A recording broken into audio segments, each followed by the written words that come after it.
Oh man.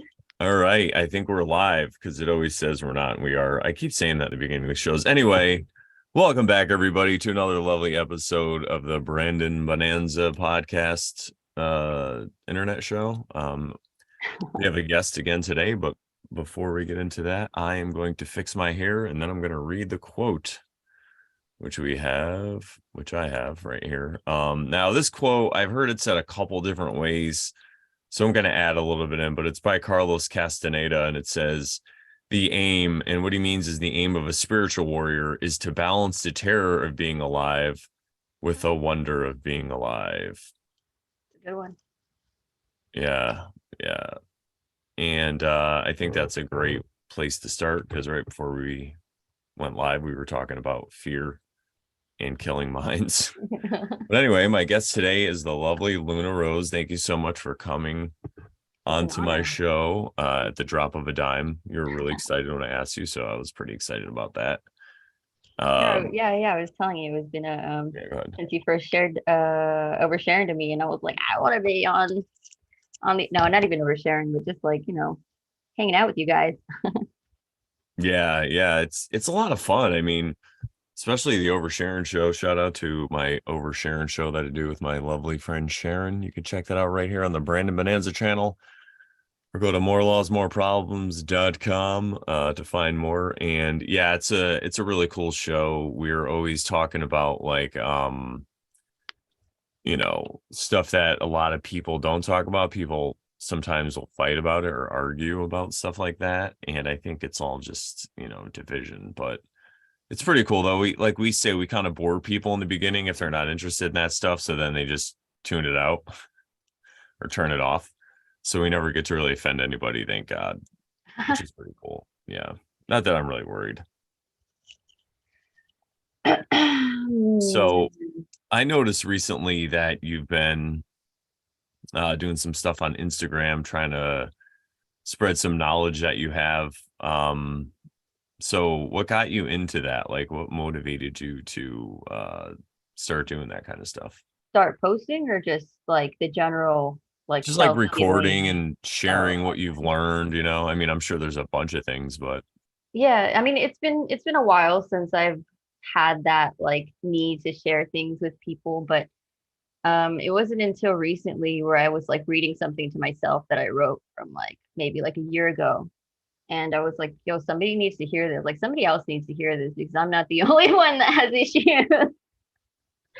um, so yeah, I don't know if you saw it, but I did like a voiceover of kind of like this prayer poetry thing that I wrote for myself about like the inner child. And it was really it was like a sense of relief being able to share it.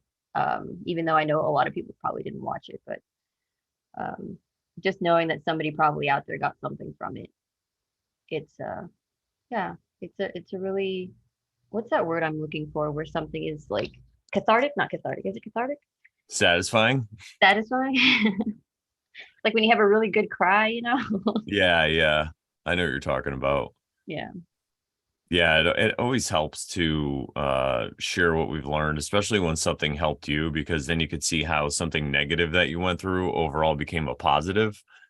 Because originally you thought it was something bad, but then whatever it was that however you overcame it, then you figured it out, and then you realize, oh, it wasn't that bad. And then you see other people in that position, Yeah. and you're like, hey, I did it, you can too, like what's going on over here? I think I've gotten to the point though where like nothing really feels like wrong anymore. Do you know what I mean? Like even if something is like bad or like feels bad, um I'm just like, whoa, there's like a lot of divinity in that moment because it brought me here. It brought me to this next level of understanding, and it's such an experience to like be able to see like the bigger picture, like all the shitty things that happen to you. Like, it's all right, it's gonna be okay. Don't worry.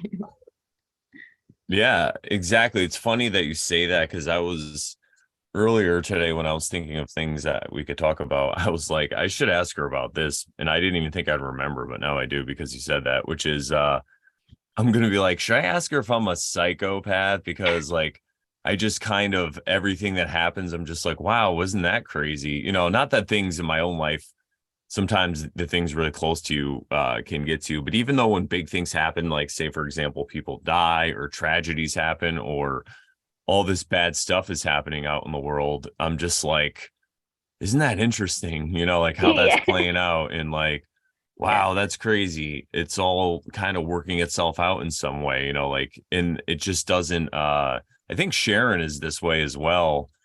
And I always joke around though, and I'm just like, does that make me like, is that a defense mechanism?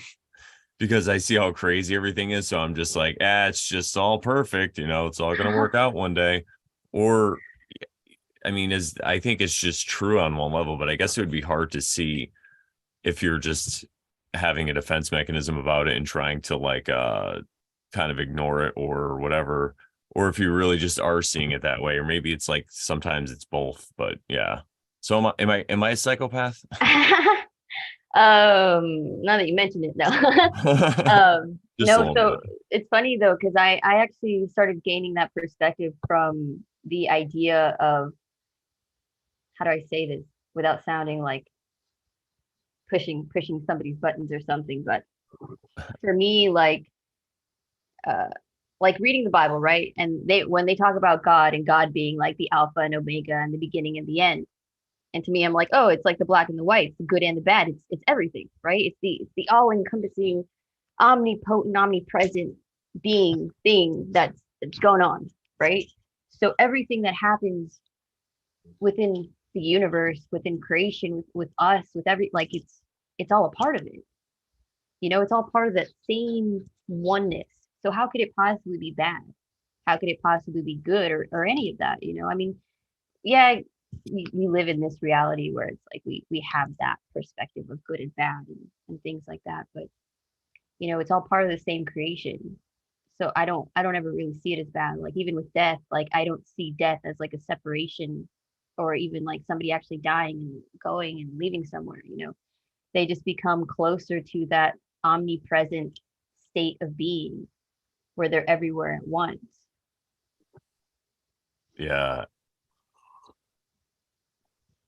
First of all, I'll have to say how dare you, you're going straight to hell. No, I definitely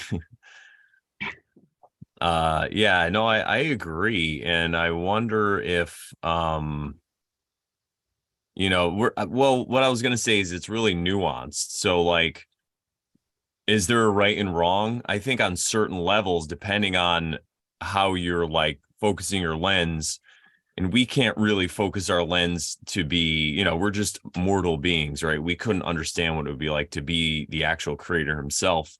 But if we tried to look through his lens or maybe, wax poetic, we could be like, that's all his grand plan. So in whoever the creator, God will say created all this, he did technically create uh the dark and the light.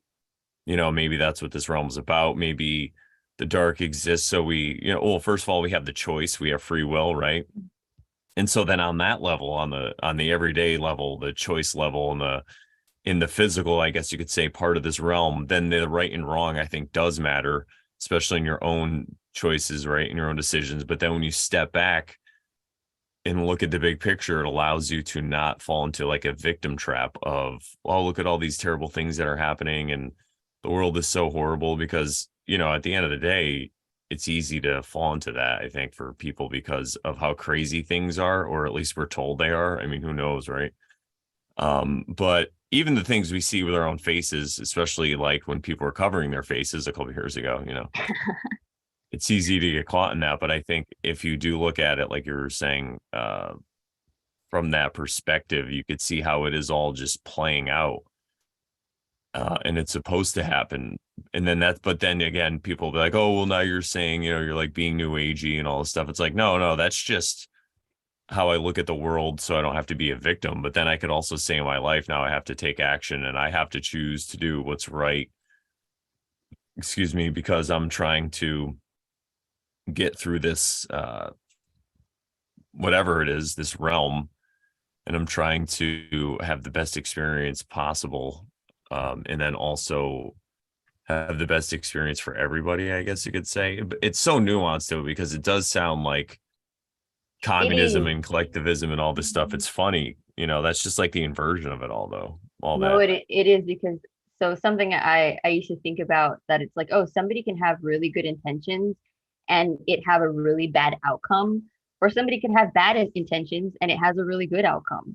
You know what I mean? So it's just like it's all just interwoven. It's like, so what really is like good and bad because this bad situation actually turned into something good, or vice versa.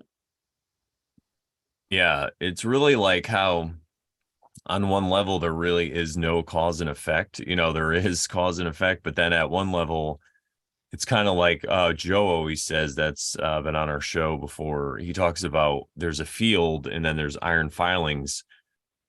So like think of a magnetic field, and when the field changes or it's warped or whatever, then the filings just go along with it. And we have this illusion of cause and effect.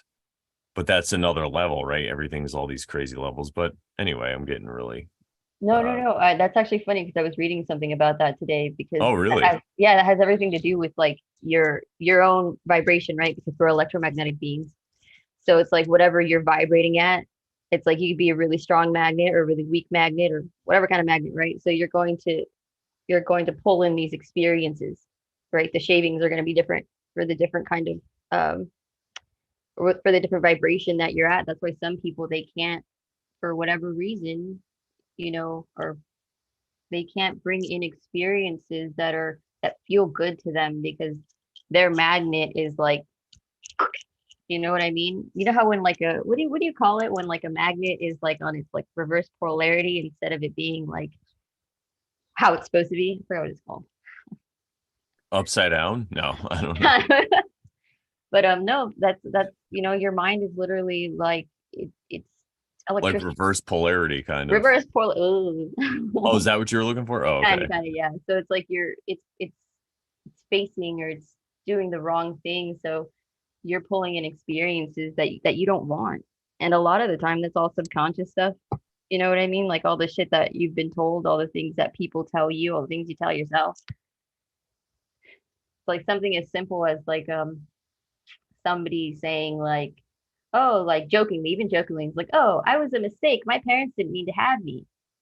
So they experience these things that like make them feel like they're a mistake and that their parents should have never had them. And you know what I mean? So Yeah, it works. It's crazy because it works off of people's own belief of what they think this realm is. And I've gone deep down these rabbit holes, even talked about on the show, where it's like, do you think if you can convince enough people to believe it's going to rain the next day, will it rain the next day because of that? Things like that. Like, can you convince enough people that there is the realm shifts and it causes mud, so then that's how you can cause a mud flood to happen in some area or something like that? Like kind of like 7-Eleven, right? The two towers, that whole incident. When we had placebo, speaking of placebo Joe for again, everybody. what's that? The placebo, everybody. That's Well, interesting though. yeah, That's but they that's had an everybody's experiment. attention focused on those two towers. And Joe was explaining how he thinks it was just consciousness that took them down. Like there was no secret energy weapon. It was just human consciousness. Like, That's a theory. right? I mean, if this realm works on belief, if you can get enough people to see it, believe it, who knows how it's done? Dark magic, right? That's what this is all about, I guess. But can you have that happen? Like the Mandela effect. Like a lot of people, I don't totally believe in all the Mandelas that you hear, like in the movies and stuff, but I think that effect is possible if you get enough people in the collective consciousness to believe one thing. I think it might actually somehow change, so it kind of goes along with that as well. Yeah, but I anyway. don't, I don't know about you, but I'm from the Bernstein bear. What is it called? Parallel universe. I I Go ahead. vividly remember Bernstein because I was a little kid and I had trouble pronouncing it. And I was like, it's Bernstein, like Burn, whatever. But like, I loved the show. So I would watch it, even though I was like, I couldn't pronounce it. And then I saw Bernstein. I was like, this isn't right. What's going on here? see, that's one I don't really, I remember watching it, but I can't remember honestly because just too much, too much in between then and now, taking all the pop culture and whatever, the downloads, right? But I think that there is some truth in it that maybe it's not all the ones we're given because like if you build it he will come, or if you build it they will come, you can actually prove that one if you just watch the movie. And I think there's a lot of commercials that go along with these movies and they change the words and that's what people remember. I mean, I've seen people do it. I forget, it was like a song or whatever. People did it with this one song and I'm like, oh no, those aren't the words to that song. Like, and then everybody would just sing these words, you know.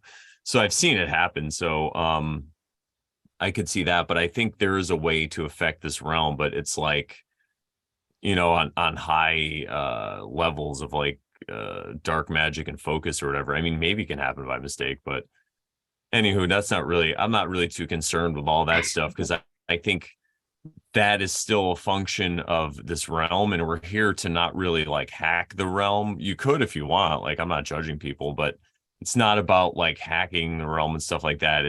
In my opinion, it's about raising your consciousness and your awareness of everything, and kind of just trying to be the best version of yourself that you can, you know. Maybe that's just my path, so that's why I see that as the purpose of this realm. Maybe it's just my purpose while I'm here, and everybody has their own purpose, and that's why you shouldn't judge, because it's somebody's purpose to be that asshole that pisses you off, right? Well, yeah, I mean, yeah.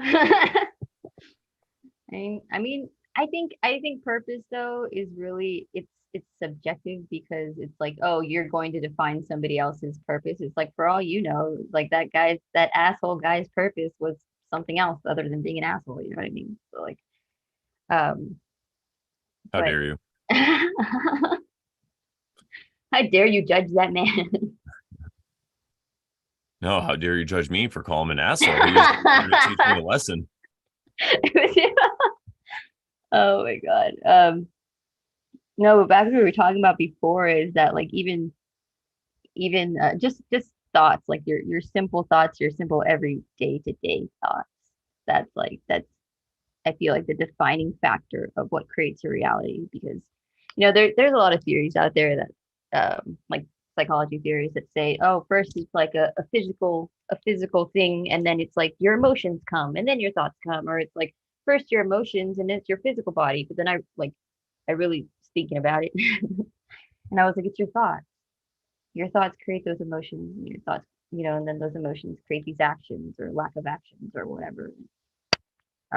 It's actually really interesting that you were talking about that rain thing. If you convince everybody it's going to rain tomorrow, that would be a really fun experiment. Like we should just get like a million people to just think it's going to rain tomorrow, and maybe it'll rain. I don't Yeah. know though. I don't know because the weatherman says it's going to rain and then it doesn't rain. So I bet you could do it around the Super Bowl because so many people are fixed on the game. They might not check their local weather as much, or some kind of event happens, people don't check the weather, but then there's also a lot of attention pulled in one direction. You could probably get like a Super Bowl hashtag going, gonna rain tomorrow, and then like cause it to rain during the whole country or something. they would probably make it rain. Just pay them enough money to. Exactly. It's raining aluminum and barium, don't you know? You should be scared. Um, I needed my heavy metals today. yeah, right. I mean, they're just doing us a favor if you can properly transmute it, I guess. I don't think it works like that. I mean, if you Sorry, believe I'm it sorry. does. I was gonna say, I was like, wait, I'm sorry. I don't mean to ruin your belief system. Well, that's like, it's funny because I was talking, Sharon and I were like looking into breatharianism and we found this video of this guy who claimed to be a breatharian, and it was from like the 90s or the 80s. And then so we were watching it and it was pretty mind-blowing because he was talking about a lot of stuff we talk about and all this stuff. So then later though, we found this video of this guy from maybe like 2013 or 15 or something. And he's like legitimately crazy. I mean, in my opinion, the guy definitely went crazy. But I mean, people could say I'm crazy, so it's fine. But he now says that he can exist off I think it's like a cheeseburger, like something from McDonald's, but he has to have a Diet Coke, right? And his roommate is like, yeah, he just eats one of these every day, and that's all he does. And I was thinking about it a lot, and I'm like, maybe if he really convinced himself that that's all he needs, because the guy, that he's supposed to be in his 60s and he looks great. So it's funny because, if you think about all the propaganda that's out there, like if you try to watch TV these days, you're going to get sick because there's so many commercials of like illnesses they're just putting in your head and all this stuff. So people have this whole idea of like, without modern medicine, we would all die, and we're still all dying anyway. How people didn't live that long and all this stuff that's like easily disproven. But so I think that's how, the collective is. But I think if you can get somebody who's like legitimately crazy, they just believe something so wholeheartedly that like look at Kanye West. I've been saying this, and now Kanye's like making this statement, but I've been saying this before that. I was like, look at Kanye West. He convinced everybody he was a great rapper. And now everyone believes he's a great rapper. I'm not saying he's terrible. I'm just saying. That actually reminds me of so I used to know about to give some information here. Don't judge me. Um, I once had a visit or two to the loony bin, and I Nice. met quite a few schizophrenic people there, and um, they wholeheartedly believed their reality. I remember one lady in specific, she had been an alcoholic for a really long time. And she would talk about her sponsor. And she goes, oh, yeah, my sponsor, he tells me to do this, this, and this. And, it's working out great and everything's great. And I was like, oh, that's great. That's great for you. I'm glad you're getting some, some stability. And then she later tells me who her sponsor is. And she said her sponsor is this clicking sound in the ceiling that tells her what to do. And I was like, that's interesting. um, Another one named Pete. I shouldn't even say his name. Maybe probably not even know who he is. You're not even gonna find this man. Yeah, But that's all you know. This is a he comedy show, everybody. no, this is real. No. So I'm gonna say his name again, but he wholeheartedly believed that he was a dog, or that he was a limb in a tree, or that inanimate objects or things like that. Um, he really wholly believed. He's like, wow, today I'm this, and he's just like, he would just sit there and like bask in it. And that's when I realized that a lot of schizophrenic people are on this like, I don't even know how to even I don't even know if this is a higher or lower frequency, but they're definitely on a different frequency where their perspective has shifted into being able to see through the perspective of a tree branch or a dog or these things and wholly believe it. Um, and even like some paranoid schizophrenics. I remember I had a friend, and her uncle, I think it was her uncle or her brother. One of them was schizophrenic, and he could hear like he could hear the helicopter, like the police helicopters, right? And there was like legit police helicopters, but he's like, I can hear the radio, like I can hear it, and it drives me crazy. And I was like, can this man really hear it? Like, is his mind really picking up, like the police radios and things like this? Like, it was just, it's trippy. Like, it's just a whole different frequency that most people are never able to understand. And I don't like, I don't think they're necessarily like crazy. I think they look crazy to us. You know what I mean? Like, to the rest of society, they look really crazy to the things that they're picking up on. But yeah, it's the end of my story. Yeah, well, I think people like that see things that we just can't perceive, maybe, and it just leaves them in a state of, think about this. Like, if you could see things about the future, just think about Owen, for example. He could see things, and people like us, that's why we watch him. We could see things that, or even in the present, that aren't exactly right, that people believe, right? So instead of that, they're just seeing other things that people can't see. So it's very, I think, similar to that. I don't think those people are as crazy as the guy that eats the And again, not that he's crazy. I'm sure he's a lovely gentleman, but what I meant is just he had convinced himself. But yeah, no, I think that whole thing with the schizophrenia is very interesting, because people, a lot of those people are just sitting there telling the truth, like, and what do they do with them? They lock them up, because I think people like that can also see through what's really going on in society, and how most people use their ego to kind of fit in. Like you were saying, the voices in your head, or that negative self-talk that people to create their reality with, that's what they usually will go with on a day-to-day basis, and they just go through life. And then when they hear somebody like speaking off about the truth, they just can't deal with it. They're like, nope, you got to put that person away.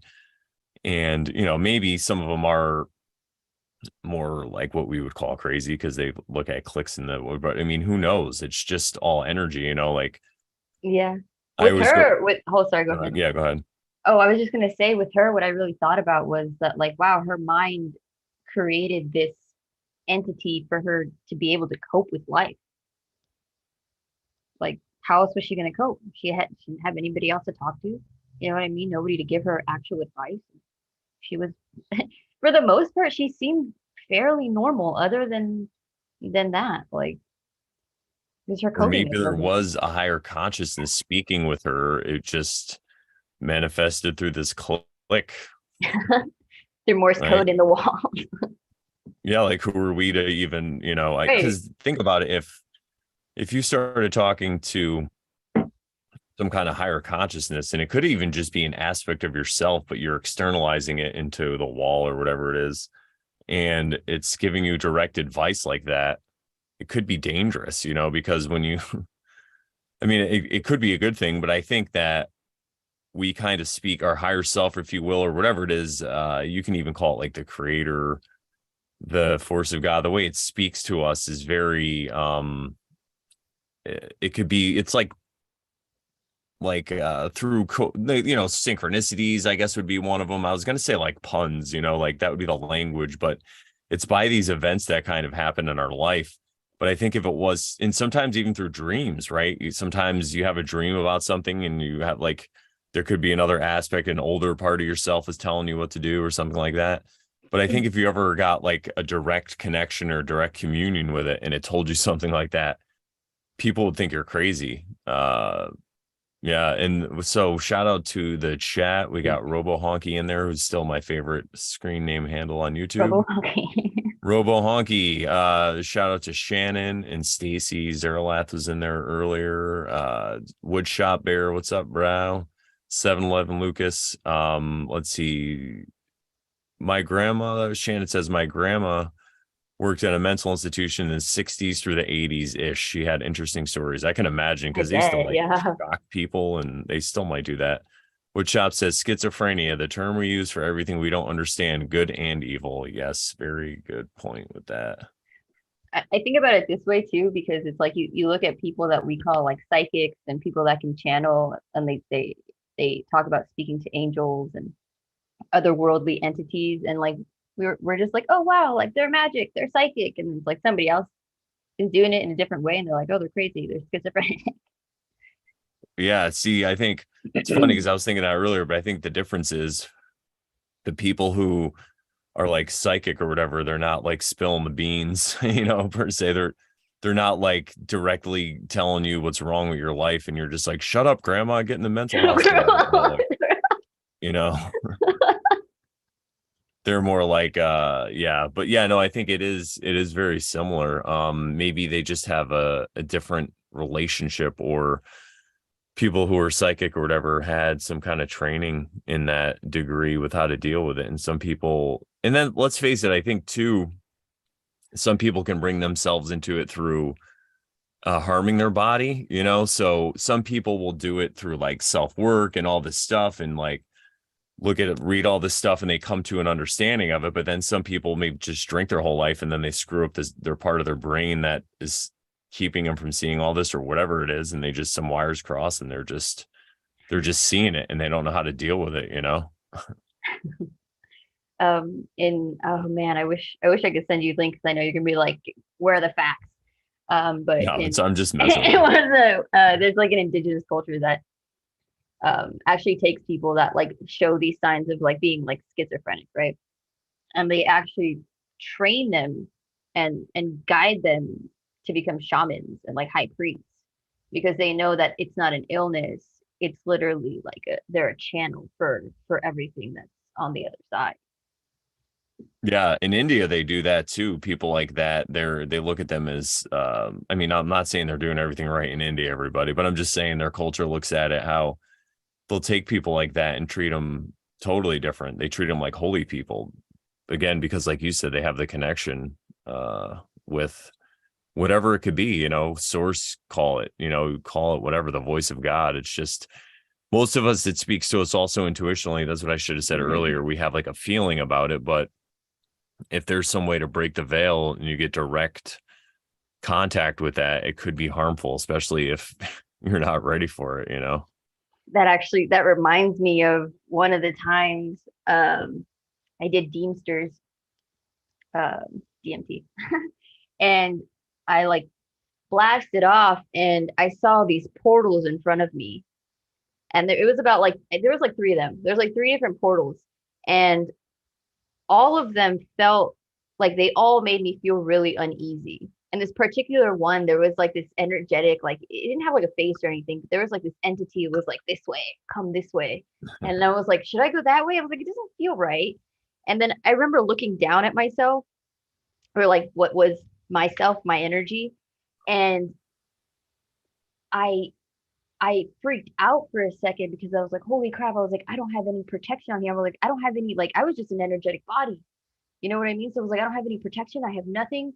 And I was like, I can't even remember the Our Father prayer. I was like, holy crap, like this is bad. Like, what am I gonna do?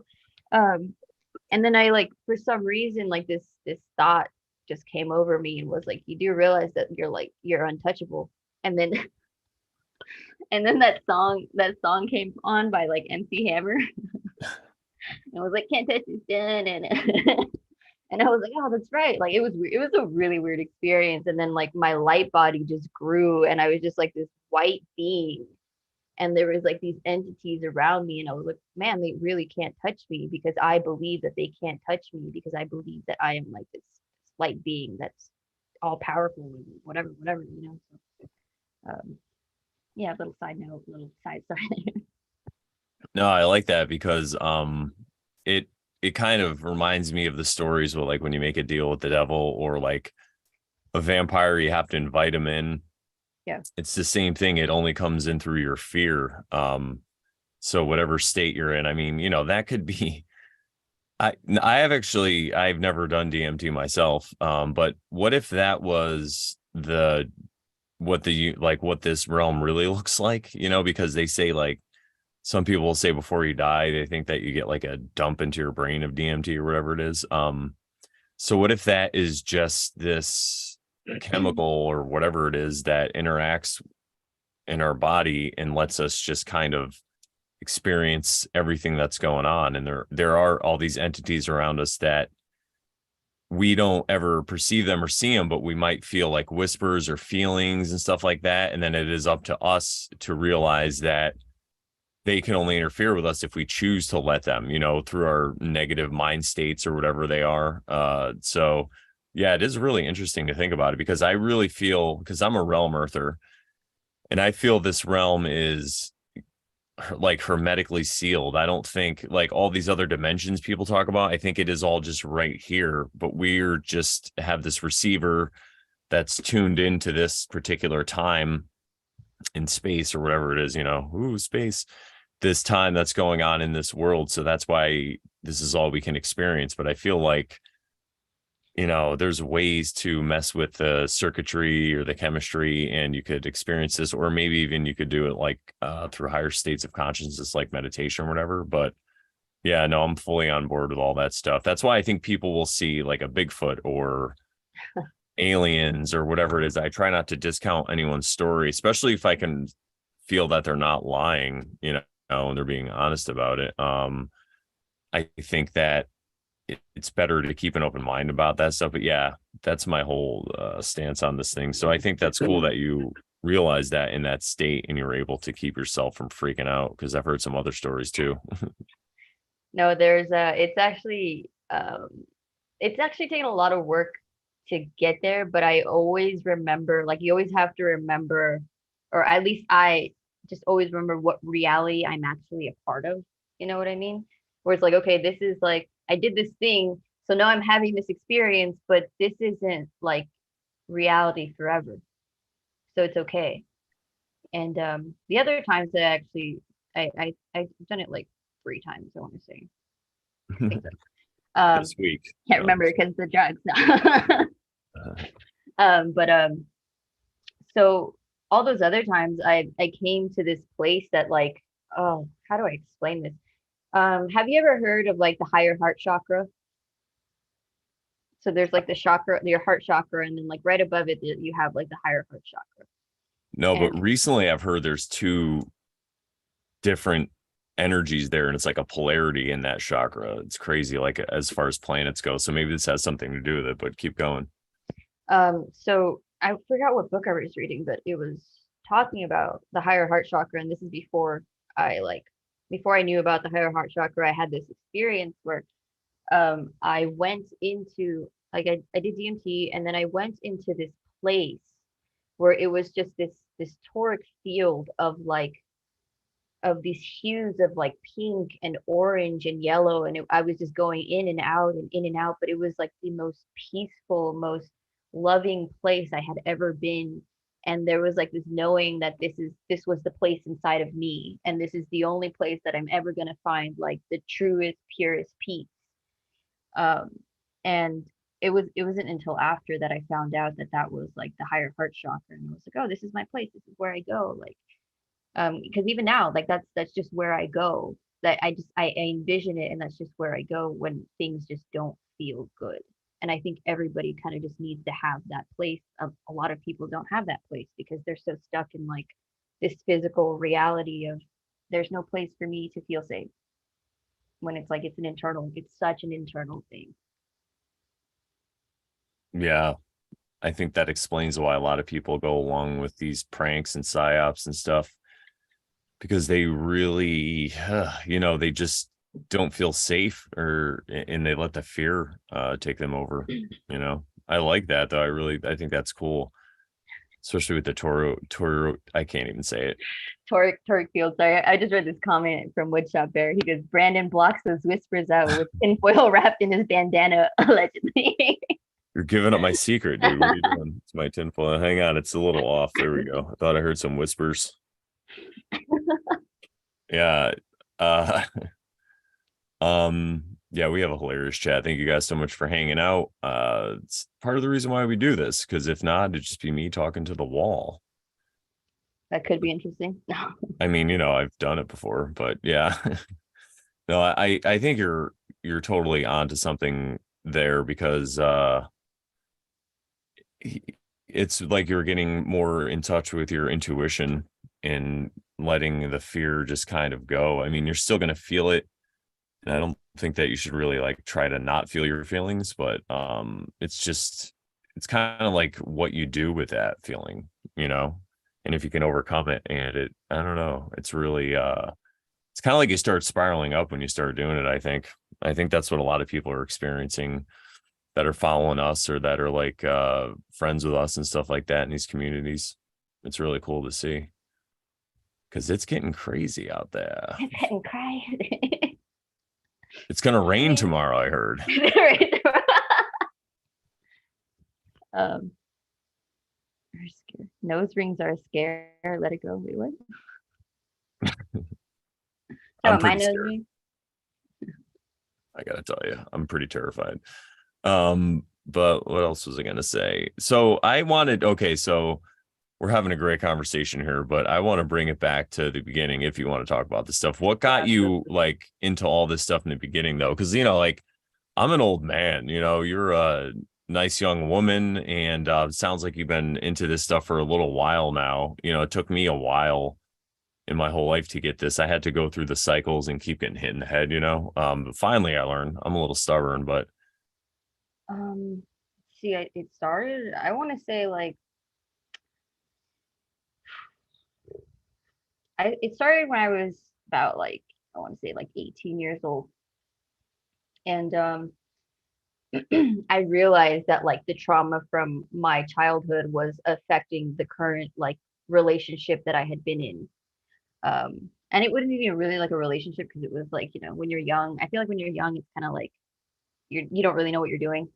So it wasn't like serious or anything, but we were dating for a while, and I just noticed that I was like creating like weird drama things in my own relationships, and I was like, why is that? I was like, why am I acting this way? I was like, why do I feel this way? And I ended up going to a psychologist, which was only like I only went to her like twice, but she goes, you do realize you have like PTSD and you're blah blah blah blah. And I was like, I didn't realize that because I would experience like, especially during like times of being like intimate, right? I would experience like these extreme flashbacks and I would just freak out. And I didn't know what to do about them. I thought, it's just something I was going to have to deal with for the rest of my life. But I was, you know, man, that's what started the journey. So that was about, how old am I now? That was about 9 years ago, 27 now, 9 years ago. And it just kept developing from there. And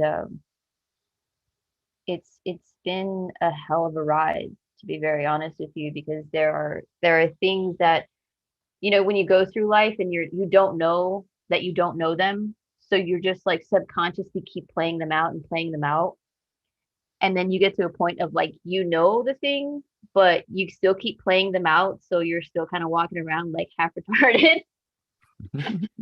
and then and then you get to a point of like, oh man, now I really have to, like, I know that this thing is wrong with me, so now I have to make a conscious effort to change this thing about me and like not keep feeding into these cycles.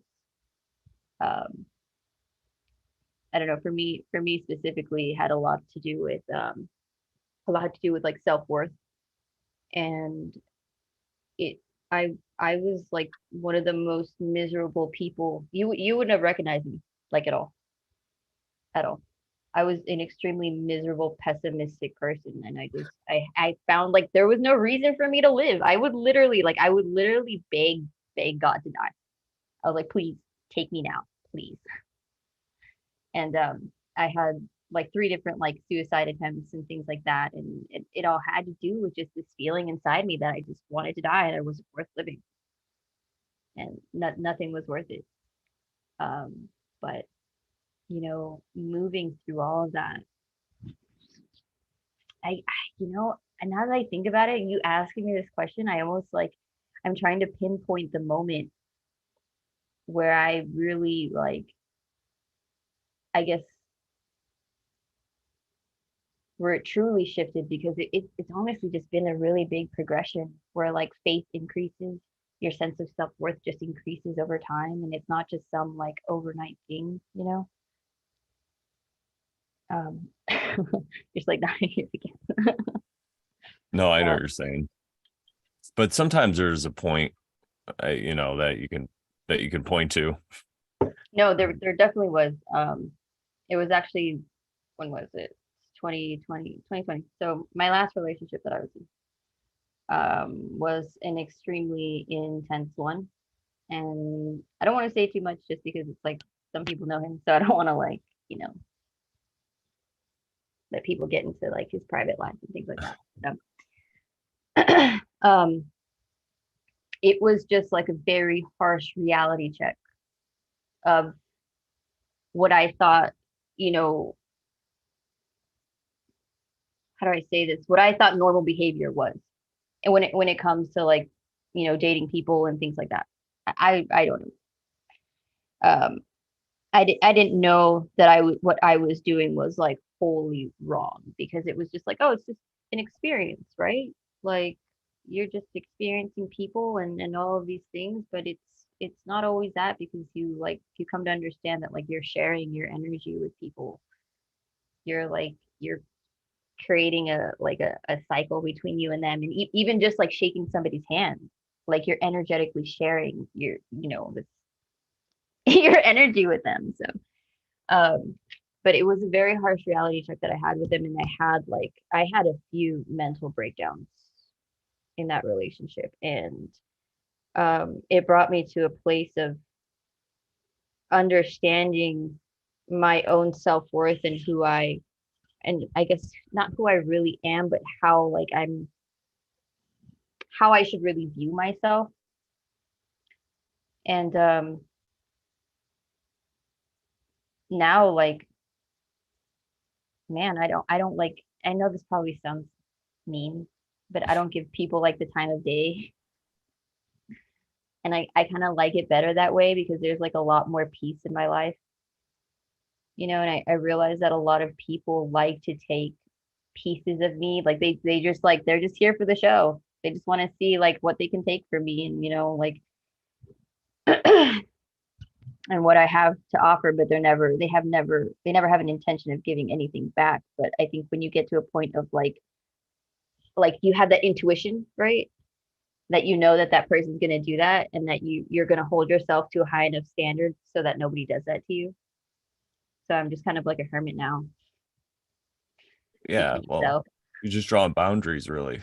Yeah.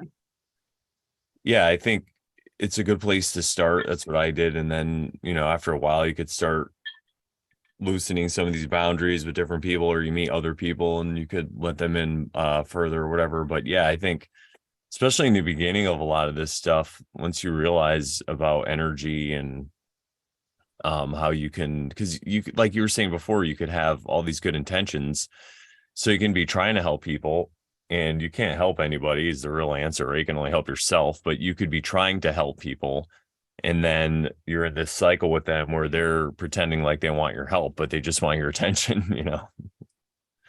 And I'm not like pointing fingers when I'm saying just people in your life. It could be like a Yeah. relative or a friend or whatever. Yeah, That's actually a really hard pill to swallow because it's like, it's been a few times that I've done that where I'm just like, oh, this person needs me for whatever reason, whether it was like a friend or whatever. I'm like, this person needs me to help them. But it's like once you help them, it's almost like you perpetuate that thing inside them that like makes them a victim. It's like, oh, please continue helping me. And I'm like, but you gotta like help yourself, please. Like I can't keep tying your shoes for you so you don't trip, Like you gotta learn how to tie your shoes. yeah, good luck. You can only tie your shoes in front of them and hope they figure it out, right? Like they say, you can lead a horse to water, we can't make them drink. But why would you even want to lead a horse to water? I mean, don't you just want a horse that knows how to drink? What the hell? I think you missed the point with that one. Yeah, probably. So we got some pretty good comments though in here. It says Woodshop Bear says, isn't it funny how trauma waits until the most inopportune time to remind you that it's still there? And he says, I see you're being intimate. Remember that time in 7th grade when you were in middle school? And yeah, exactly. I don't know what your Hermit middle school Squad. experience was. No, I'm just kidding. Yeah, right. And Shannon says their energy attaches to you if you let it. Yes, Yeah. very true. It's like they say with the energy vampirism, but again, it's only if oh, look at Rico's tinfoil sombrero comes in and says, hey guys, that's pretty funny because we were just talking about tinfoil bandanas. But yeah, vampires can only come in if you let them in, so it's all about that. But there's different levels of it. The first level I think is to realize it, recognize it, and to set the boundaries, and then you can work with it. Like sometimes you're forced in a situation like with family, Yeah. and there's nothing you could do about it really. You're living with family and they could be the ones that trigger you the most, but they can also be the ones that teach you the most too. They're like your greatest teachers if you look at them that way. And then one day you'll look at them that way and then one day you won't.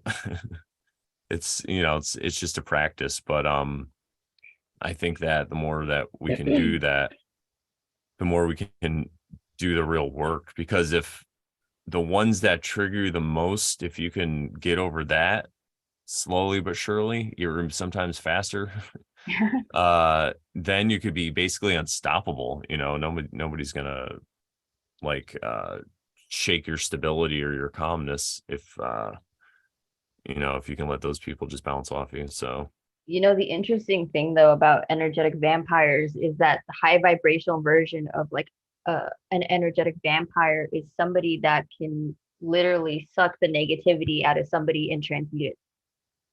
Whereas like a regular energetic vampire is just gonna suck your energy and you're gonna feel like shit. yeah. But most people don't realize that. And most people like don't realize that they're energetic vampires because they live pessimistically and all these other things and whatever.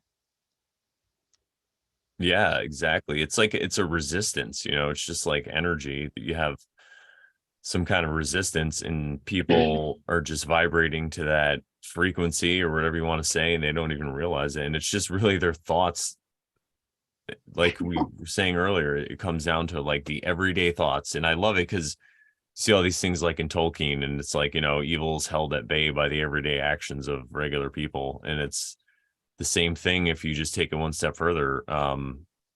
If you could just mind your thoughts. I mean, it's like in every religious tale, it's in the movies, it's like Star Wars. It's always like, be mindful of your thoughts. You think we'd figure it out by now. But it's right. It's so it that's why I was saying earlier that like people or you saw that video that I posted, like people they don't realize how significant it is. And some people like they kind of just they brush it off and they write it off. They're like, yeah, yeah, yeah, right. I need to watch my thoughts. But yeah, like everything that you tell yourself and everything that you think programs you. So now you're running on these programs based on all the shitty things you say about yourself and other people and the world. So it's like you think this world is a really like a horrible place when it's just your perspective.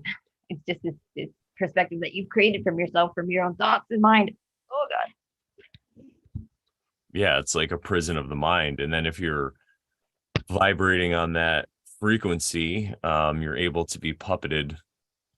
And it's probably by just some like entity that we can't even see, but it appears to be like an Illuminati of people, because I think there's just people that have more power that are also puppeted by this. You could call it like Satan if you want, like that's one way to say it, or the dark. And then again, at the other level, though, it's all perfect, right? Because God did create it all. There has to be resistance. It doesn't mean you have to praise it or go along with it, but it also means you don't have to be a victim to it or a victim of it. You could just say, it is what it is, and you could love your enemy because of that on that level. I think that's a hard place to get to for most people because it's like this is the human experience. Like our we're such emotional beings that if something hurts us, we're gonna cry. We're not gonna be like, that was for my own good. Like Yeah.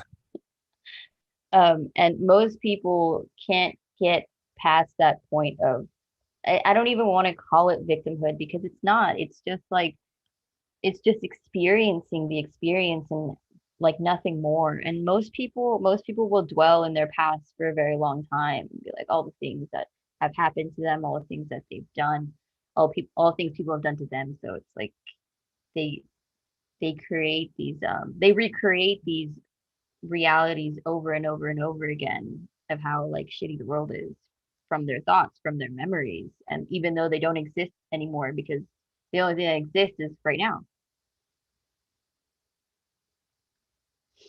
Yeah, 100%.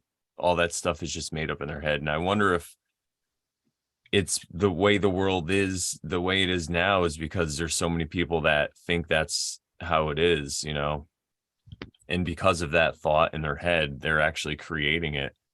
But right next door, their neighbor is a bear who has a homestead. And Right. he's homeschooling his kids and he's living a whole different experience right in the same realm. Isn't it just crazy? And at any moment you could turn it around. And it really is, I think, the hardest battle of all. Like it's symbolized in St. George slaying the dragon. It's like it really is the test. Like in the Bhagavad Gita, it's depicted as this war where Arjuna has to go against everybody he's ever known, basically, except for like his brothers and stuff. But everybody else he has to go against and fight. It's the same thing. It's this internal battle that you have to wage. And when you do it and you come out through the other side, it's not like it's all done and it's, peaches and cream from there, but it's, then you get to choose how you want to look at it. And you could say, I'm just a spiritual warrior in the dark times, man. Like what a good time. This is like the climax of the movie. This is the dark age where everybody's materialistic and all this stuff. But not me in this small group of people I found, a small band of rebels that we don't want a revolution, but yeah, it's We crazy. don't? We just want to Like we create don't? our own reality. You know, I'm the just revolution's kidding. just a turn, it's crazy. I think that's amazing that you got onto it so young though. Like that's You know what though? It's very because admirable. I've been having spiritual experiences since I was like a tiny kid. Um, like one of the ones that I vividly still remember because it was like a reoccurring dream. Have you ever seen the movie? This is like the best way to describe it now. I'm kind of glad that the show came out because this is what it looked like. Have you ever seen the show Stranger Things? I saw the first season under duress. Have you so you know what the upside down looks like, right? Yeah. Okay. So in my dream, this is what that world looked like. Sky was red, the world looked like the upside down. And there was this man's face in the sky watching me. He was looking at me. I was like peeking through my blinds. And I was like, oh man, he's like watching me. I was like, I need to like get out, like get away. And so I went outside and it skips to this phantom and he's like chasing me and he's like moving like so swiftly and like gracefully and he's just chasing me and I'm like here like stumbling like I'm a little kid, I'm like 5, and so he's chasing me and I can't run fast enough, I'm like clumsy, and um and then it cuts to this like other image of my neighbor's house, and in the attic this huge spider with like the face of a man lived there, and then the dream would end, right? But I remember being so frightened, and I had this reoccurring dream over and over and over again when I was a little kid. And then one day, I um I had this I got this like knowledge or this knowing within the dream that I was supposed to. The way to get rid of the phantom was I was supposed to rip its face off and feed it to the spider face man face, and they would both die. And I did that, and I never had that dream again. And I was like, oh, like to me, I was like, oh, like my dreams are telling me things.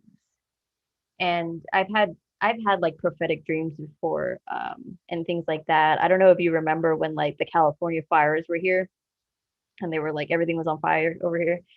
2 weeks before those fires, I told my friends, I was like, hey, I had these dreams where all of California was going to be on fire. And, like I saw houses burning and all of these other things. And they're like, you're like, no, but that doesn't make any sense. Like, why would that happen? I'm like, I don't know. I just know that it's going to happen. 2 weeks later, it happened, and I was like, I told people, I told you guys, I'm sorry, I was right, but like it's just something that has just happened, always happened in my life, and it's like a part of my life, it's like a part of my DNA. I don't You were decoding the messages from the helicopters. know. Oh, I don't say that. They're gonna Yeah, put me. see? They're gonna put me away for good. Yeah. Yeah, no, you don't say that. I'm a comedian. No one listens to me. But yeah, that's I think that totally just because the way this realm works, you could say it that way, or the way how time really isn't real. We just perceive it that way because we're mortal beings. We only know 120 years or whatever. So I think that yeah, there's ways that we could kind of see what's going to happen or feel it intuitionally or dream about it for sure. Let's see. What Shop Bear says, I had a recurring dream where we had to get our hands and knees and put our heads down while dark figures passed by. Not not supposed to look at them. The one time I looked, never had the dream again. Yeah, right. Exactly. Because you overcame the fear. It was like a little test in your brain. I like it. let's see what else is going on in the chat. And then you witness an elderly person in your life completely full of fear, still hooked on CNN, and it's actually painful to watch. Mm. Yeah. Well, I mean, again, it goes back to the levels, right? Or maybe I'm just crazy, but I think on one level it could be painful, but I think on another level you could just see that people are here to learn lessons, and they're not the same lessons that we've learned, and we can't tell everybody, you know. I mean, we'd love to, but everybody, I guess that kind of sounds egoic, but I'm sure there's things that I don't see that people get, and they're probably trying to tell me, and I'm like, yeah, you're crazy. But I think that maybe we were once there in our life too, and that's kind of why we feel bad for these people, because we've feel like we've done something good. You know, a good story about this is like Ram Dass. He was talking in one of his audio lectures I listened to about the first time he went to Benares in India. And I guess that's where a lot of the people in the Hindu religion go to die, because if you die there, they can burn you and put you into the Ganges and all this. So there's all these poor people there, and they have like one coins because they have enough to buy wood for their funeral pyre or whatever. They're just all like hanging out waiting to die. I mean, I don't know if it's like this anymore, but this is what it was like in the 60s. And he said when he first went there, he felt bad for all these people. But then after he had this whole experience and shift in consciousness, he went back there and he saw how they pitied him and they pitied Westerners, because to them, they were going to heaven. Like their life was over. We're all done. We're going to heaven. You know, look at this slobby Westerner eating Kentucky Fried Chicken or whatever, you know, like this guy's way lost. So really all is just in perspective on how you look at it. Sorry. I don't know You who. know, if you really believe we're immortal beings, then they just have it set on really hard or whatever it is, you know, or maybe they have it set on easy and it's just easier for them to follow the news. Where people like us, it's our challenge to see some of these truths and have to deal with them in our lives, and then have to deal with people around us who don't see it at all, you know. It's just it's expert level hard, baby, I'll tell you what. Honestly, I don't even attempt to like wake people up anymore. Not at all. Not at all. Because it's literally like pulling teeth. It really is, because some people will absolutely refuse to see themselves. And even with like my family members and stuff, like I just at some point I'm just like, all right, well, I guess this is just teaching me to be more tolerant. I just got to be more tolerant and more patient, and that's it. I'm not even going to attempt to be like, this and this thing. You should probably work on that thing, and you should wake up your eyes to the like, you open your eyes to the world and things like that. I'm just kind of like, well, they see it, they see it. I mean, like they're just going to see the way that I live my life, and hopefully that'll be significant enough for them, because I'm not a dentist. Yeah, no, I hear you. I sometimes I do it though, and it's funny because after I'm like, oh, why did I say that? You know, like, but recently, well, a few months ago, one of my friends or my parents' friends was here, and he's a Trump supporter.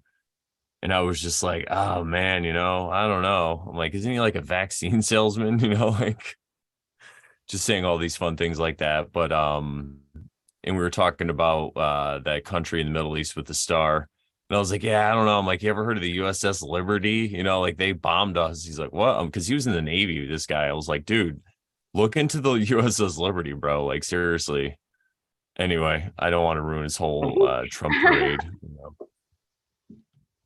But I'm like, you're in the Navy and you've never heard of the USS Liberty? Come on, bro. Like, he did a lot of time in the Navy too. So, but yeah, you never know. Sometimes things like that. But most times I just try to use it for humor, because especially when I'm learning now, because I'm excited because I'm gonna get back into comedy and doing it on stage. And I'm excited because I have all this knowledge now of like word spells and all this stuff. And I also, because before when I was doing it, I was trying to be funny and silly and all this stuff. And then I saw this truth, and I saw all these things were starting to happen, and I was trying to communicate that truth, and it just wasn't coming out to good comedy really. Sometimes it would, but it was tough. And then I just led me to want to do it less because I was looking into other things. But now I have this whole perspective shift.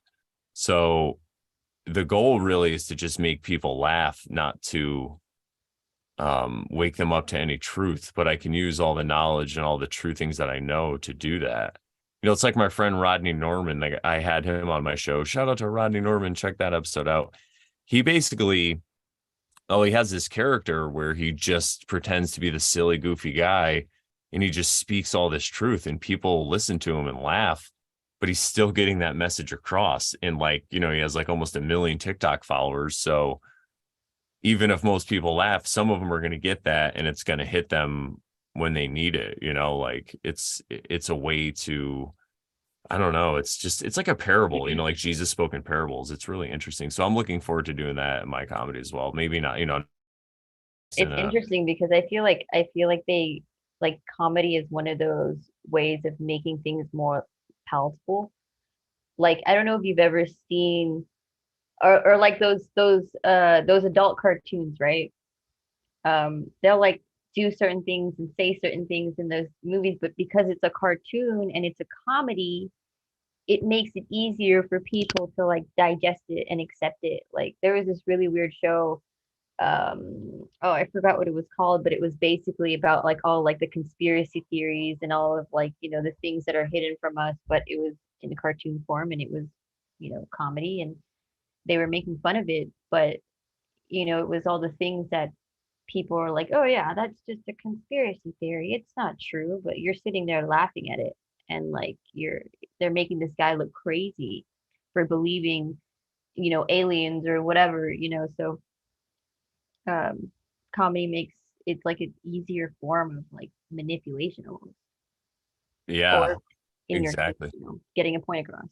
Well, it is manipulation. You're manipulating people to laugh, but at least they did come and they got a 2 drink minimum. So they're at least open to it. But no, I hear you. You definitely are. And it's like it's a good way. You're kind of like debating rhetorically with people, you know, and you're trying to see who you can win over, and just by making them laugh. And if you can make them laugh, then they are going to be open to agree with you. You know, it's like the first stage. If you could just make people laugh, and that's kind of the way I live my life. I'm just silly most of the times. I mean, I could totally be serious when I have to be, but usually I'm just really silly and try to make people laugh. And that's it's a Really? great way to be, I think, because it Can't kind of tell. disarms people. And it's, you know, I think especially because, again, I'm going to sound very egoic, but I'm smarter than a lot of people that I'm around a lot of the times. I mean, I am get to be around some very intelligent people, so I'm very honored. But sometimes, not so much. But I think if I use comedy, it just helps me come across like not a jerk. It's just like, oh, look at how witty and funny he was by saying that thing or whatever. I'm using it for laughter instead of making people feel stupid. But yeah. I mean, there's things I don't see. Like, trust me, I'm like sometimes I'm up so heady that I just miss like really obvious things. And I'm like, oh yeah, like so I could appear like I'm Have pretty no ridiculous sometimes, common but sense or like what'd you say? nothing. How Do dare you have you? trouble opening up like ketchup packets or like no? Yeah, well, something like that, but just like sometimes I don't get simple humor. Oh, gotcha, Like gotcha. very simple things. I'm like, because I'm looking too deep, you know what I mean? Like, I don't know, it's funny. And I'm like, oh, why is that funny? I'm like, oh yeah, it's just funny. Duh. Here's a question I want to ask you that kind of like just to get back to the Yeah, beginning point. let's do it. What was your like aha moment, like your awakening moment, I guess? When it comes to like spirituality and stuff. Um, I guess when it came to being like, oh, like my behavior in my life is not okay. Oh yeah. Or even spirituality, whichever one. No, that's a good question. Let's see. So I do remember the night because I kind of fell on the ground laughing at myself, and I was laughing so hard that tears were coming out of my eyes because I just had it all wrong. So it's kind of like, Owen will say like I might be wrong, but I'm not lying. I think on a level I could have been lying to myself, but I had myself convinced very scientifically of this certain lifestyle that I was going around I had severe intimacy issues, so I was just couldn't stay with one woman, or one woman wouldn't satisfy me, I guess you could say. So I had it all figured out that monogamy wasn't natural, which there's plenty of evidence you could look to. I mean, you could like find evidence to prove almost any point. It's really crazy the way that this realm works. But so I saw that I was right on one angle and then also wrong on the other, because I wasn't some aboriginal person who practiced this. I was just doing this because of the way I felt about myself, and I was using this kind of excuse to be like, oh, to justify it. I was like, oh yeah, this is just natural. But my behavior was not natural. So I figured that all out, and it was crazy because I really didn't know how to be in the world. That's like what they call like a dark night of the soul. Like I was just like, now what do I do? Like I used to spend all this time texting women and like doing all this stuff, and now I'm like, now I just want to sit home and watch Mark Passio videos, like, or whatever it was at the time I was into. It was probably a little before that, but yeah, I think it's crazy how that happened in my life. It was just like a light switch went on, and I think that it's just, I've heard other people talk about different rock bottom experiences. Mine was just hilarious because I'm funny, I'm a comedian. So of course it's going to express out my life that way. Like another friend of mine almost OD'd on heroin and died in a parking lot, like that. And it was the thought of him not wanting to leave his kids without a father that had to finally have him have that switch go off. And then it just went differently, like he was just done. So, yeah, that's pretty much what happened for me. I think it was like, yes, like last year. No, it was like 20. I was going to try to make that funny, but I totally screwed that up. No, it was like 2015, I think, or 16, somewhere in that area was when I had that, or maybe 2014. I can't remember. But yeah, dude, I was just like, it was crazy. And then but the thing is, though, also, I'm still that, well, I don't want to say that's me or whatever. Whatever that, I still remember being that person, having that point of view. And I still have friends that have that point of view also, that I work with and stuff. So it's very interesting because I don't, especially with my friends that I've known for a long time, I don't really hold back. So they know, I'll give them a hard time or whatever, or I don't know, we just have these conversations. So it's really interesting. But the one thing I noticed is when you're in that point of view, you display this behavior that's so obvious to somebody that's not, like some of my guy friends, I'm just like, it's so obvious that you're trying to bang all these women that are at this place or whatever, like be it a wedding that we're DJing or something, it's like you're making it very obvious. And one thing about that is you could be easily taken advantage of by somebody because of that, you know what I'm saying? It's like you're like a tourist walking through Las Vegas with like money hanging out of your pocket. You know what I mean? It's like you're signaling, dude, what are you doing? But yeah, so I've noticed a lot of different things like that. And again, to bring this back, I guess, to me and my comedy, I think I'm going to use that point of view also, because it's not like I had this switch and then it was like, oh, I was such a piece of shit and all this stuff. No, I was like, oh no, I was just lost and confused because what happened to me, and then I had to kind of figure it out. And now that I did, so I could still kind of look back on those experiences and um get stuff out of it, not have to like hate myself because of it or whatever. But yeah, it's very interesting. But yeah, everything changed since then, really. I think I started meditating is kind of what helped. I had a I had a mushroom trip that was really instrumental in all this. It kind of made me wake up. And then a couple friends too that I was talking to at the time. So yeah. This comment from Woodshop Bear. He's like, I'm in a dark life of the soul. What the hell is even happening? Yeah, dude, I hear you, man. Now I have one of those perspective shifts and I just laugh about it. Like I'll start laughing and people are like, what are you laughing at? I'm like, I can't even explain it. I just start like, I don't know. It's funny because it's like it happened a lot in 2020 also because a lot of the victim stuff went away, and I really saw that like nobody was really being controlled. They were just all going along with it. It was kind of like I saw that the tail was wagging the dog. You know what I mean? I'm like, wait a minute, what's going on here? I thought that dog was wagging that tail.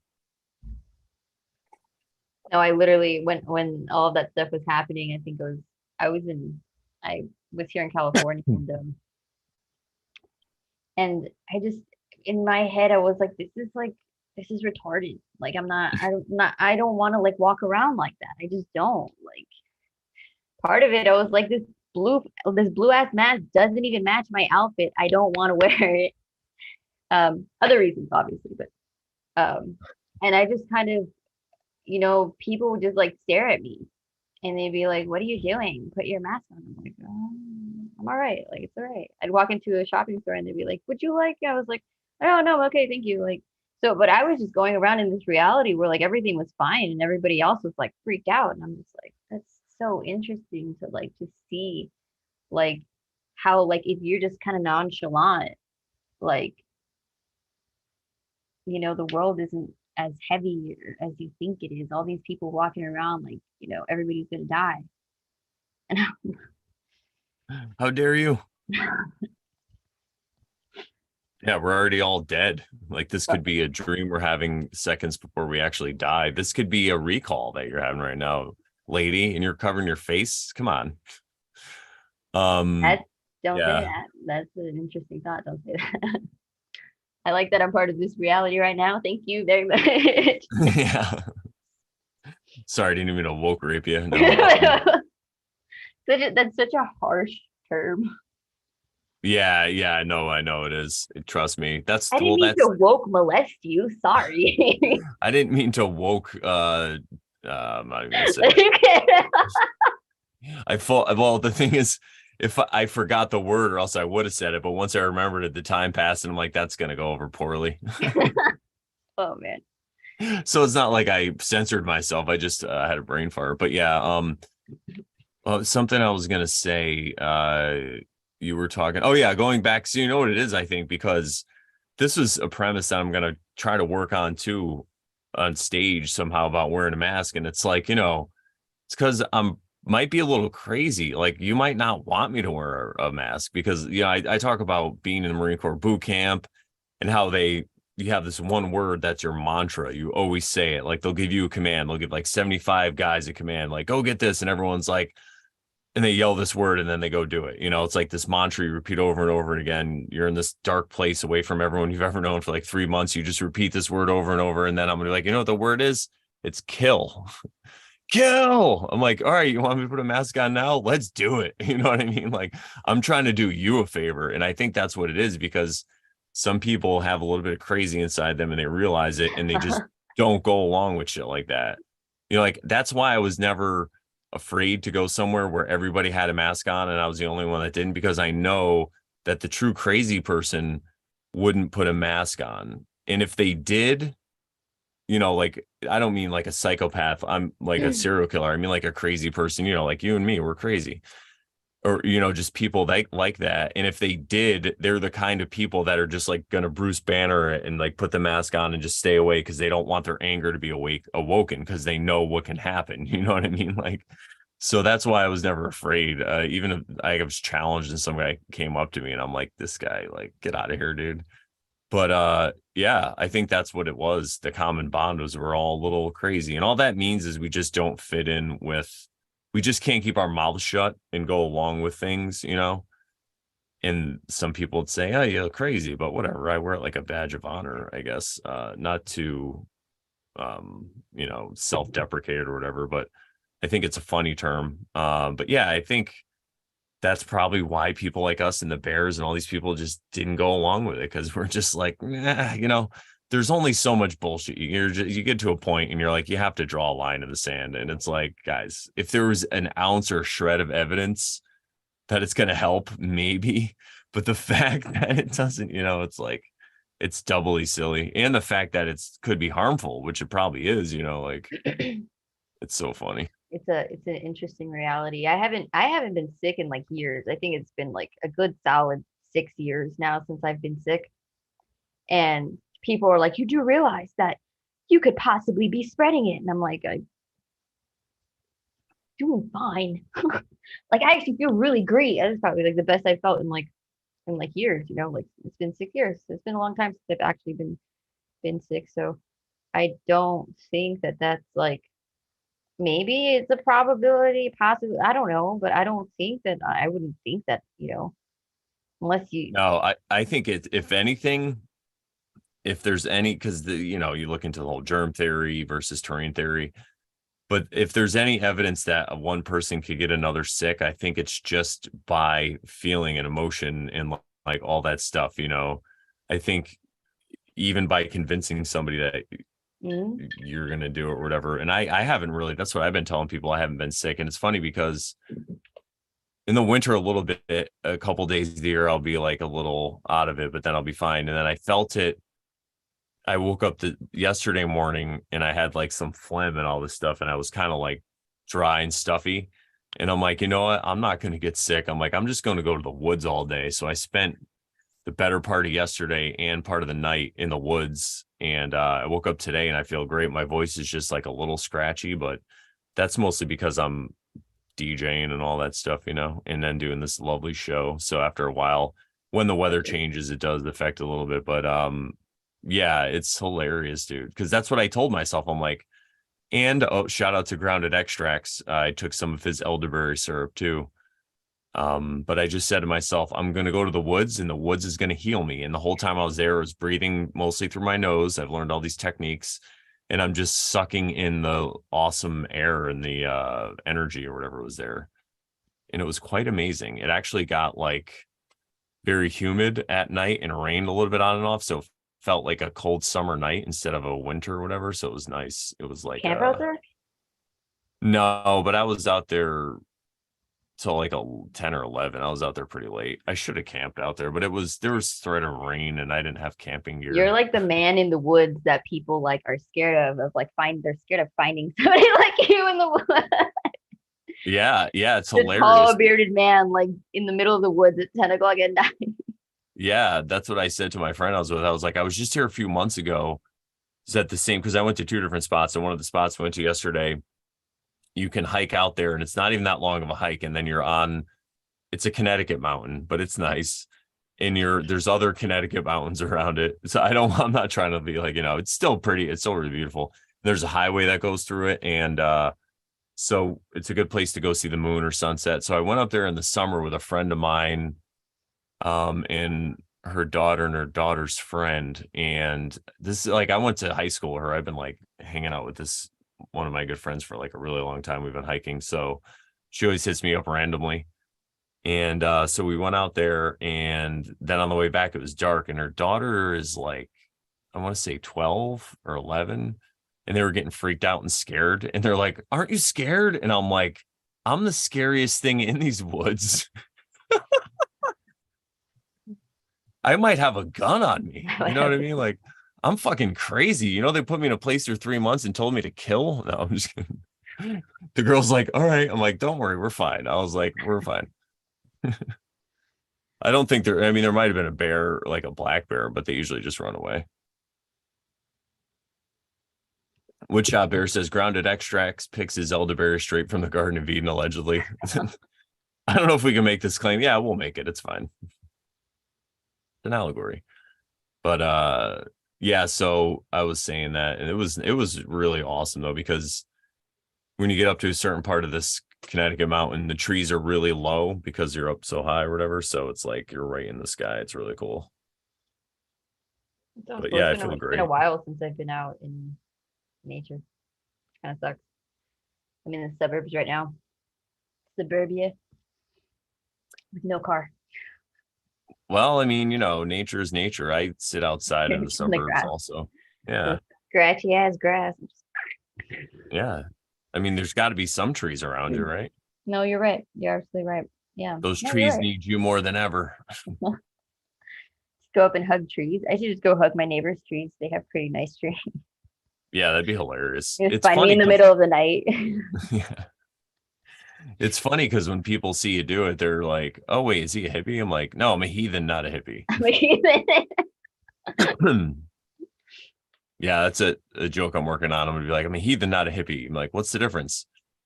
Uh, how did it go? It's I'm a heathen, not a hippie. And then, oh yeah, like what's the difference? I might shoot you. I mean, the odds are low, but you still might get shot by me.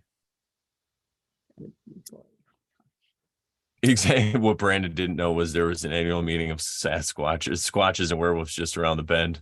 Bullet dodged. Yeah, dude, totally. Yeah, He's that both. would be Both a crazy. heathen. You're both a heathen and a hippie. Yeah, that's probably a little bit of both. It's fine. But there's certain things that a hippie would never, they would kill you with their stench. Patchouli, Just kidding, patchouli. everybody. Uh I'm just kidding. I'm sorry. yeah, but Were you that gonna would know be a that? one way to go out is like by Sasquatches and werewolves. I actually had a dream, speaking of dreams, I remember very vividly when I was younger, when I was getting like I was somehow there's wolves attacking and I got into a car and I remember a wolf got in and bit me and that's when I woke up. And it stuck with me like it felt so realistic. It's crazy. I think my uncle was even in the dream. Like I remember it very vividly. What did it all mean? And now I howl at the moon. Oh, I'm sorry, Stacey. Oh, it's She all said, right. "Hey, my patchouli doesn't stink." I didn't. I'm just kidding. Sorry. No, I was the one who said it. Oh, You you can did. just tell by the stench. I said patchouli. You said Oh, you did say that. Oh, nice. I would like to sincerely apologize. I like the smell of patchouli, so I didn't mean No, listen. If that's what offends Stacy, come on. No, it. that's what I love about the people who watch this show. Shout out to everybody. It's because I was thinking about this earlier. Not only are they worth like at least 100 or 1,000 normal viewers, like to do this for like here, let's see how many people are watching right now. 15 people are watching. So to do this for like 15 cool ass people is way better because this is like it's like a really intimate. It reminds me of like when I would go to the Comedy Cellar back when it was good or somewhere a small comedy club where you get really good people in there. That's kind of what it's like because we're talking about all this. There's no despair. We're just making jokes. We're talking about all this like times in our point where we've turned it around and how we look at life and all this like kind of positive message. And but nobody's in here like spiraling or like trolling us or anything. It's great. Just making funny comments. Thank goodness for the one squatch who spoke up and said he's a heathen, but he might shoot you guys. Yeah, exactly. I would have been bum rushed with my little 38 and speed loader. I would only had 10 shots. I would have had to make them count. The key is you just shoot the biggest one first. All right, just kidding, YouTube. But that's what my friend would always say. He was this little guy that I grew up with, but he was really tough. And he wasn't like, he wasn't like a Napoleon syndrome guy. He was like a really cool guy. He wasn't that small, but he was kind of smaller. But he would just be like, you just jump on the biggest guy. He's like, if you kick his ass, then everybody else will just walk away.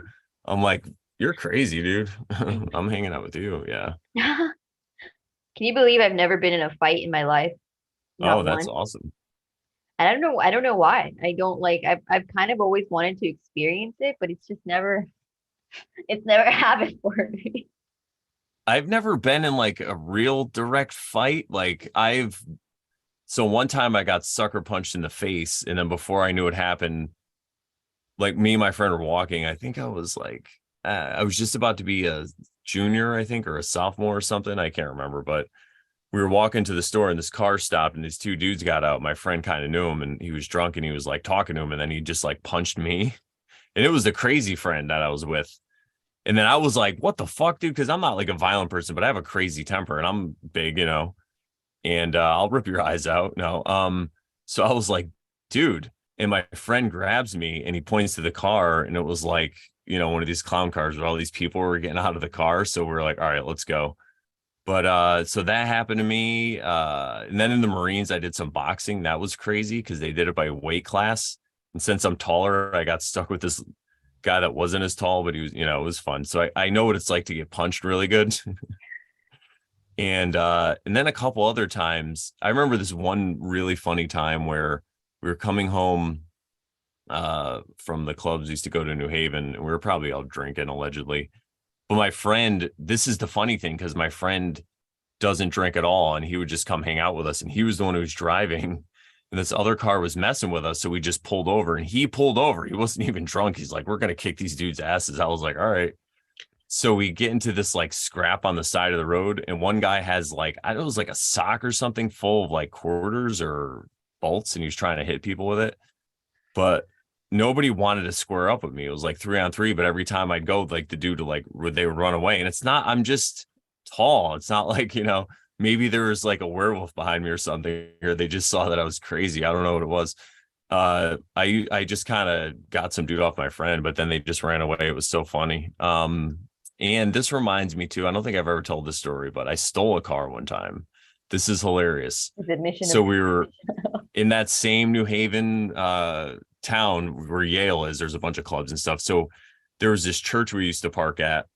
So we'd have to pay for parking or whatever. And it was like a block walk away or whatever. So we're walking back, and other people would park there too. So there were these people ahead of us that were yelling back to these people next to us. And then they ran over to fight with them. But the people got in a car. It was a RAV4. I shouldn't say this. They backed up, and then they got out of the car and chased these guys to go fight. And I'm like, "Oh, look, a free car." And my friend's like, "Dude, just fucking take it." So I jumped in their car, and I pretty much stopped a fight because they were already far away. And so my friends just waited in their car, my car, till I left. So I just backed out, took off down the street, and they chased me, and they couldn't catch me, of course.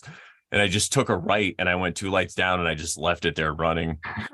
My friend's like, "You should have took it to Milford." I'm like, "Dude, I'm not trying to be a fucking convict. Like, it's a joke, like you could take it a block and a half and it's still funny. You know what I mean?" Like, because Oh especially man. the New Haven cops, they are like city cops, like real cops. So they would probably think it was fucking hilarious. You know what I mean? Like, but yeah, who knows?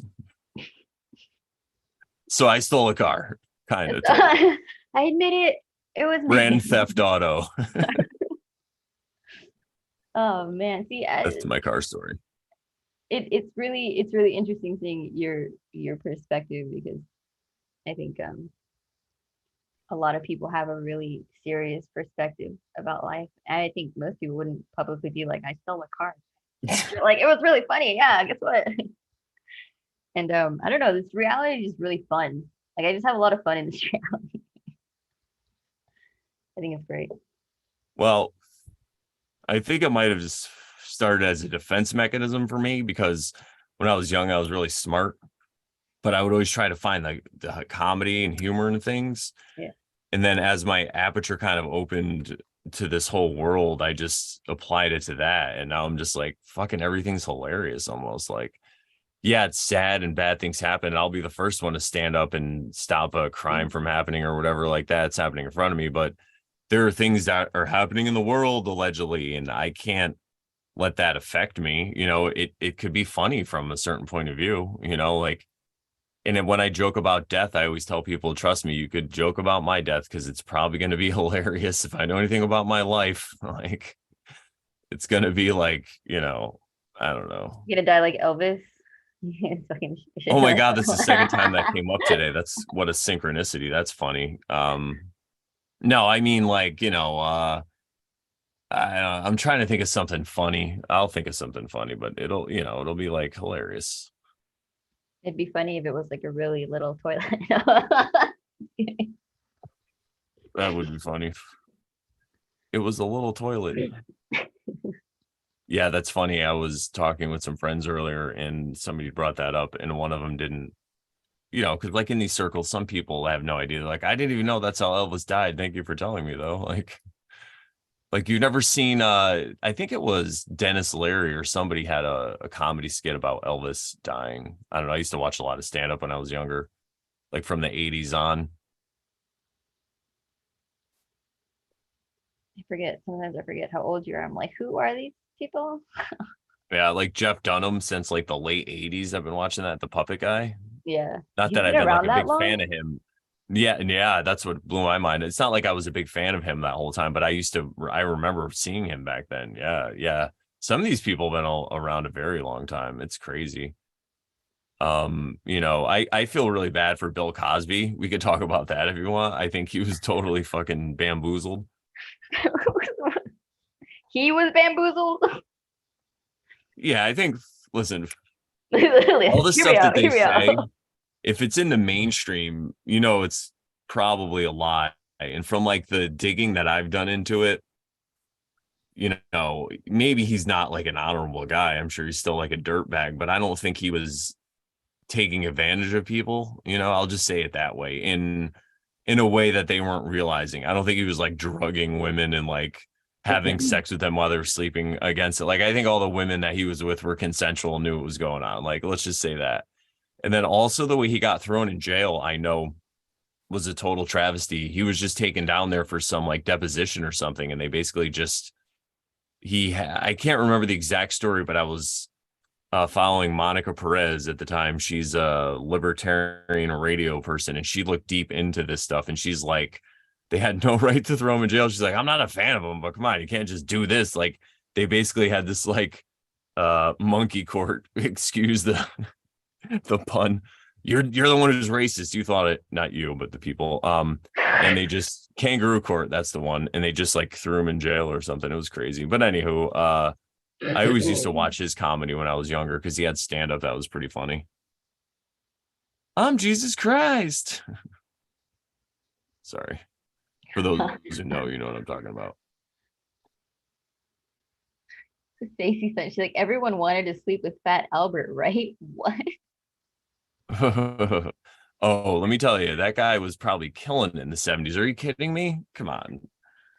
That guy had money. He was on TV. Like, I'm telling you, you don't understand like the level of like, I mean, I'll just say this is a little different of an example, but I got to hang out with Tommy Lee, the drummer, for a night. I got to like drive him around, and we went a couple public places. Like he wanted to go to like a Wendy's, and it was him, and he had like an entourage with him. He had like a friend of his and this other guy who was his agent, but his road agent, and then one of their friends. And they were just, and people would just come up to him, and it was like a video game where you just hack it. You know what I mean? Like it was crazy. Everybody, like, he couldn't go anywhere. It was nuts. So people probably throwing themselves at Bill Cosby, especially in the 70s. I'm telling you, it was a crazy time. I barely remember it. I barely escaped. I almost died in a car fire. It was nuts. Are you serious? Yeah. I wrote that in my first letter to Owen. I was leaving McDonald's, and that's how I almost died. No, and the car we were in started to smoke. My dad was like, "Wait right here, I'm gonna get help." And I was like, I don't know, I was like 5, and basically, he was like yelling. I finally was like, "Shouldn't we get out of the car?" Because my baby brother was in the back seat, you know. He's like, "Yeah, get the fuck out of the car. What's wrong with you?" And I'm like, "All right." Like, yeah, that's a funny story that's told at family gatherings, everybody. So Your dad almost left you in a smoking car. yeah, and he didn't mean to. It's not like he's brave. Like he would have went into the fire to save me, but he just was panicking. You know what I'm saying? Like, and I was like Why? the Do one with the level head at like 5, like, hello, like, shouldn't we get out of the car? you want me to drive, Dad? Should I drive? Fire bad. It Fire. wasn't on fire yet. It was smoking though. And then like about a couple minutes later it was on fire. So the story goes. I don't remember much. I was like 5. But yeah, I've saved my own life a couple times. Yeah. Have you ever had to save your own life?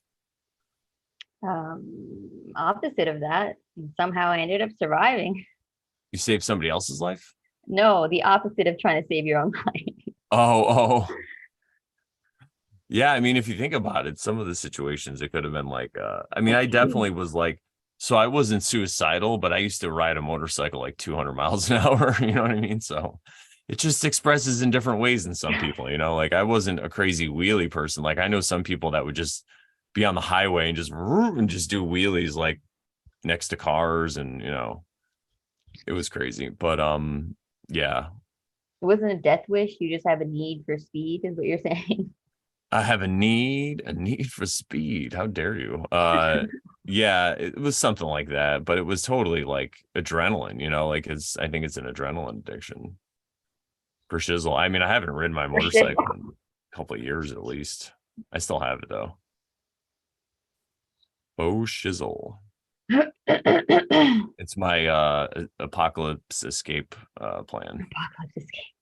I could You get know, I was super thinking the get on same one thing take. about getting motorcycle. Yeah. No, I think a dirt bike would be better. A dirt bike you could escape on if you had like some gas, but a motorcycle it'd be tough because the roads would probably get all screwed up. But I don't think that's gonna happen. I think they just like to show us that in Hollywood to keep us in fear of the good things that are gonna happen. You know what though?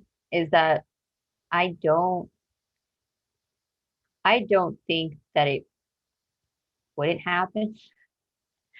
Trying to say it without using too many negatives in the one sentence. I think it's a possibility. Like I think that one day, California and Florida and all the coast cities and things like that, like something's gonna happen. They're all gonna be underwater and it's just gonna happen. And Oh you know, yeah, yeah.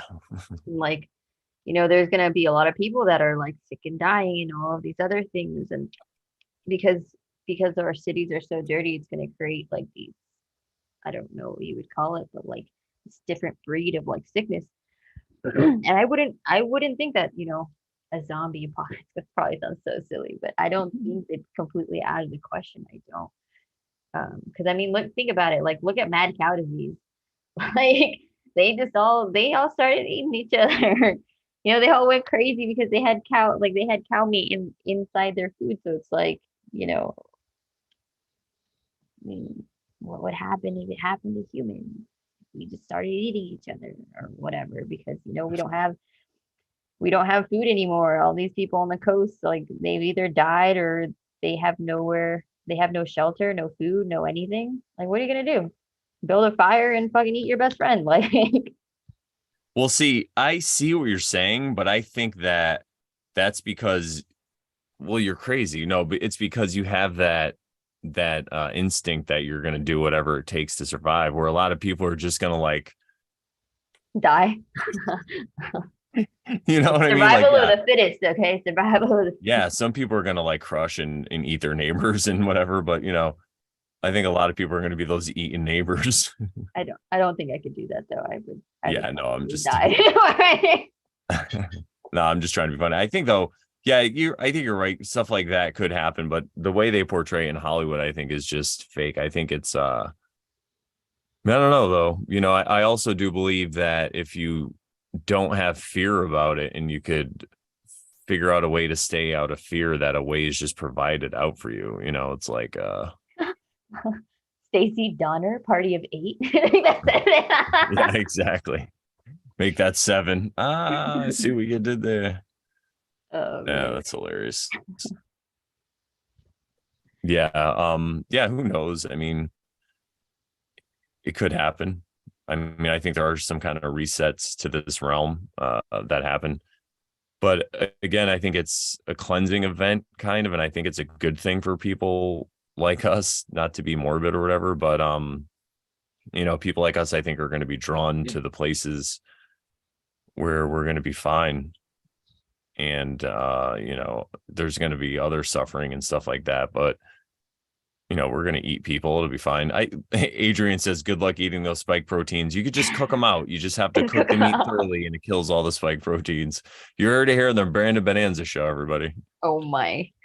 The Brandon Cannibalism show. I'm trying to make. Cannibalism. I think it'll be okay if we think it's okay. It'll make it okay. Well, and like you said, we're all gonna die anyway, right? I mean, you might as well go out in an epic fashion. I said that? I don't remember saying that. Yeah, you did. And I used to say that all the time to people too. Like I'd be like, "Oh, I'm going swimming or whatever," and they're like, "Aren't you afraid of sharks?" And I'm like, I mean, yeah, but we're all gonna die. I'm like, what do you want to die like a pussy in a car accident like everybody else? I'm like, wouldn't that be epic to go out by getting eaten by a shark? And they would just be like, all right, dude. I'm like, yeah, just leave me alone. But yeah, I mean, we all gotta go. So if that's how, but I think, yeah. I Who hope you just knows? like disappear one day, just like cease to exist. Yeah, That'd just be hilarious. dematerialize. I mean, we're all energy anyway, allegedly, right? You know, if it's a spiritual realm, we're just tricking ourselves to thinking it's physical so we can have free will, allegedly. But yeah, I don't know. Um, 7-Eleven. Lucas says, make it okay. Make what okay? make it okay. Cannibalism? Good enough. Would you like to make Yeah. cannibalism okay? Let's normalize Normalize cannibalism, cannibalism. everybody. Come on. You got to eat your neighbor.